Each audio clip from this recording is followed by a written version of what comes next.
Bonsoir tout le monde et bonsoir docteur. Bonsoir à tous. Et c'est toujours un plaisir d'être avec vous dans l'émission Parents. Nous sommes toujours dans une période de vacances scolaires. Oui. Donc ce soir, dans la première partie de notre émission, nous allons parler des vacances avec la grande famille. Parce que chez nous, les Malgaches, c'est fréquent et c'est une tendance, je dirais. Oui. Et les principales motivations, c'est l'ambiance et la convivialité, n'est-ce pas? Oui, tout à fait. Mais pour que tout ça se passe au mieux, pour que tout se passe bien, il faut que les parents se mettent d'accord bien avant que l'on parte en vacances. Et justement, en parlant de consensus, que faut-il faire alors?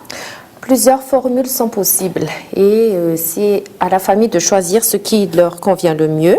Il y a des familles qui fixent un montant par couple pour tout le séjour, par exemple, même s'ils ont des enfants, et tout est compris dedans, y compris l'hôtel, le transport, le repas, tout est compris dans le forfait.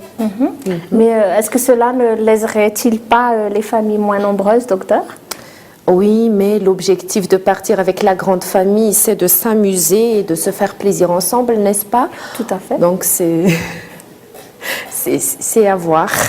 Et même si le nombre de personnes dans une famille n'est pas pareil, on est en famille, donc c'est une entraide, non? Oui, vous avez complètement raison. Et si on ne fixe pas un montant par couple, alors est-ce qu'il y aurait-il d'autres formules? Oui, il y a des familles qui fixent leur budget en fonction de leurs dépenses quotidiennes quand ils ne sont pas en vacances. Par exemple, c'est les dépenses pour le repas chaque jour, même quand ils ne sont pas en vacances, qu'ils investissent lors des vacances. Mais ils peuvent rajouter des goûters, par exemple. Oui. Et pour les goûters, pour les enfants, comment faire? Parce que les enfants ont leurs habitudes chez eux. Oui, les enfants ont leurs habitudes, mais c'est aussi une occasion pour les enfants d'apprendre à partager et de voir aussi comment les autres enfants vivent. C'est toujours bien de savoir comment les autres vivent pour mieux adapter, pour mieux s'intégrer, pour être bien dans une société. Oui, et si par exemple quand même il y a des enfants, plutôt les enfants gâtés, s'ils veulent des pizzas alors qu'il y a une quinzaine d'enfants, que faire? Oui. Donc, cela dépend de la famille. Si le budget par goûter est fixé, vous pouvez acheter du pizza. Dans ce cas, chacun a une petite part de pizza. Mais sinon, si les parents de l'enfant qui veulent avoir du pizza veulent que leurs enfants mangent du pizza, ce qu'ils peuvent faire, c'est qu'ils achètent du pizza pour tout le monde. Oui. Ce serait toujours mieux. Oui, et c'est aussi une marque de politesse et de savoir vivre en société. Voilà. Et qu'en est-il des locations du logement, docteur? Auriez-vous des petits conseils, des astuces? Les Malgaches partent souvent en vacances, surtout pendant les grandes vacances au bord de la mer. La plupart du temps, c'est cela leur choix. Donc, il y a, et la plupart du temps aussi, c'est dans un endroit où il y a une personne qui peut les accueillir, un membre de la famille qui peuvent les accueillir. Donc c'est vraiment une fête pendant une semaine, 10 jours. Toute la grande famille est réunie et les enfants s'amusent bien, les adultes peuvent aussi profiter de leurs vacances. Et je suppose aussi qu'il y en a qui louent des bungalows ou des maisons. C'est faisable chez nous à Madagascar. Mais dans ce cas-là, comment se partager les frais de location alors? Les frais de location aussi dépendent du budget qui a été fixé. Cela pourrait être par couple, cela pourrait être au prorata suivant le nombre de personnes dans la famille. Et pour le transport, car d'habitude, les familles louent un car pour toute la famille. Donc, comment on fait avec la grande famille? Des fois, il y en a qui paient le frais de taxi-brousse pour aller de Tana à une autre ville, par exemple, ou il y en a juste qui paient le carburant de la personne qui emmène tout le monde en vacances. Et sinon, docteur Sylvia, maintenant on observe beaucoup de familles qui invitent les autres à passer des vacances avec eux. Qu'en est-il? Il y en a qui ont de la chance d'être invités par des familles comme ça. Et c'est très très fréquent actuellement à Madagascar. Donc les enfants peuvent partir avec les autres membres de la famille, même si les parents ne peuvent pas partir, parce que c'est souvent le cas. Il y a tous les parents ne peuvent pas partir en vacances en même temps, donc c'est une occasion pour les enfants, pour les cousins et les cousines d'être ensemble pendant les vacances. Et sinon, une question principale lorsqu'on parle de vacances avec la grande famille, est-ce qu'on est obligé de faire les mêmes activités, toujours de participer aux mêmes choses que tout le monde? Oui, l'intérêt de partir en vacances ensemble, c'est de faire des activités ensemble. Mais cela n'empêche pas d'avoir des petits moments en famille, disons 1 à 2 fois pendant tout le séjour, d'avoir des moments avec sa petite famille, mais c'est bien de faire des activités ensemble, c'est bien d'intégrer les enfants, d'avoir une vie en société dès leur plus jeune âge. Et une autre question principale aussi qui me taraude, docteur. Vous savez, lorsqu'on est plusieurs familles ensemble, l'éducation des enfants pose problème parce que chacun a ses habitudes, ses normes. Qu'en dites-vous? Cela dépend vraiment de la famille. Généralement, dans une grande famille, l'éducation est à peu près la même, à peu près. Mais il y a des choses qui diffèrent quand même, non? Les parents doivent se mettre d'accord sur la façon dont ils vont éduquer les enfants pendant ce court séjour. Sinon, cela pourrait provoquer un drame familial si on n'est pas d'accord. Parce que les enfants jouent ensemble, on ne sait pas comment faire pour gronder les enfants des autres. Donc, c'est à voir avant de partir en vacances.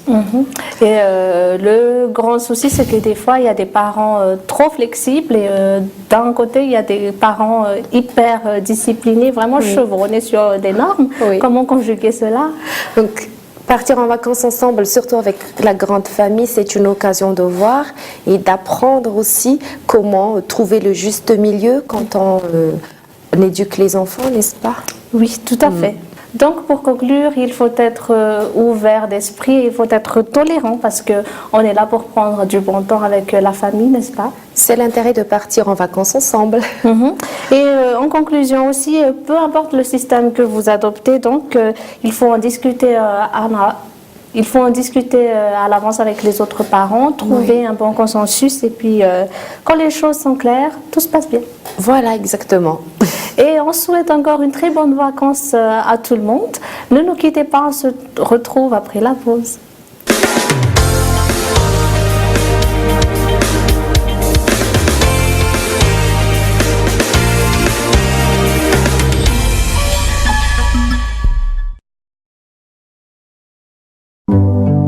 Parce que la peau de votre bébé est dotée d'une richesse insoupçonnée, un capital unique pour toute une vie, aujourd'hui, Mustela réinvente ses soins. De nouvelles formules toujours sans parabènes, sans phtalates, sans phenoxyéthanol, une moyenne de 92% d'ingrédients d'origine naturelle et enrichie d'un nouvel actif breveté, le persiose d'avocat.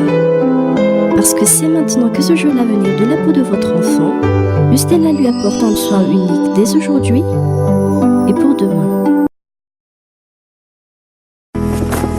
Quand on devient femme, après un bébé ou quand le corps change, on peut souffrir de sécheresse intime. Roger Cavaillès a créé le premier gel de toilette intime spécial sécheresse aux extraits d'olivier. Chaque jour, il aide à maintenir l'hydratation naturelle. Roger Cavaillès spécial sécheresse pour oublier la sécheresse intime.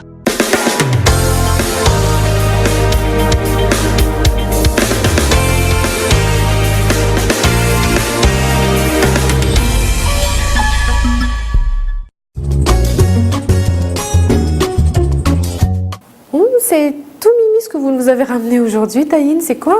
Oui, en fait, je vous ai ramené un petit coup de cœur. Ça fait longtemps qu'on n'avait pas ramené quelque chose pour les enfants de moins de 12 mois.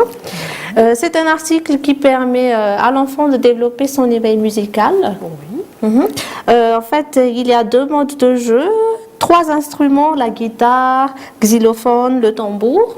L'enfant peut se familiariser avec le son de ces instruments. Oui, voilà.